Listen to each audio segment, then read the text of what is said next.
અમદાવાદના મોરૈયા ગામે રંગ બનાવતી ફેક્ટરીમાં આગ ફાટી નીકળી હતી। એસડી પેઇન્ટ કંપનીમાં આગ લાગતા દોડધામ મચી ગઈ હતી। અમદાવાદ બાવળા હાઈવે પર આવેલી છે આ ફેક્ટરી। અમદાવાદ ફાયર બ્રિગેડની 3 ગાડીઓ ઘટના સ્થળે પહોંચી અને આગને કાબૂમાં લેવાનો પ્રયત્ન શરૂ કરવામાં આવ્યો। તો આ ઘટના છે અમદાવાદની કે જ્યાં મોરૈયા ગામે રંગ બનાવતી ફેક્ટરીમાં ભીષણ આગ લાગી હતી। વધુ માહિતી સાથે અમારા સંવાદદાતા સચિન જોડાયા છે। સચિન, અનેક આવી આગ લાગવાની ઘટનાઓ અત્યારના સમયમાં સામે આવી રહી છે। આ જે પેઇન્ટ બનાવતી કંપની છે તેમાં ભીષણ આગ લાગી હતી, શું કારણ સામે આવી રહ્યું છે? હિરલ, આ ઘટના જે બની છે એમાં કારણ તો હજી સામે નથી આવ્યું, પરંતુ અમદાવાદ, ધોળકા અને સાણંદથી જે ફાયર બ્રિગેડની ગાડીઓ છે ત્યાં પહોંચી છે અને કેટલીક ગાડીઓ હજી રસ્તામાં છે।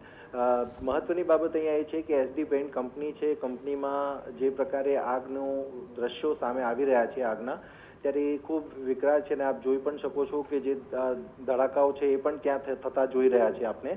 ત્યારે આ જે સ્થિતિ છે એ સ્થિતિ ઉપર નિયંત્રણ મેળવવા માટે ફાયરની ટીમો જે છે એ મહેનત કરી રહી છે અને જે પણ જરૂર પડે એ પ્રકારના પ્રયાસો ત્યાં કરવામાં આવી રહ્યા છે। સ્વાભાવિક પેઇન્ટ કંપની હોય એટલે એમાં એ પ્રકારના જ્વલનશીલ પદાર્થો પણ હોય છે, ત્યારે એને જોતા આ જે ઘટના છે એ ઘટના મોટી ન થાય અને આગ બીજે ક્યાંય ફેલાય નહીં અને નુકસાન મોટું ન થાય એ માટેની ખાસ તકેદારી લેવામાં આવી રહી છે।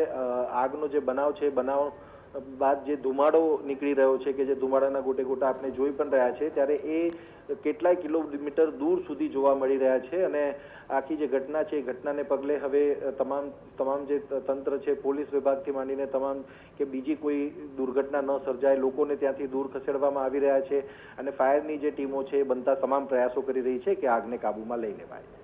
બિલકુલ સચિન, માહિતી બદલ આપનો આભાર।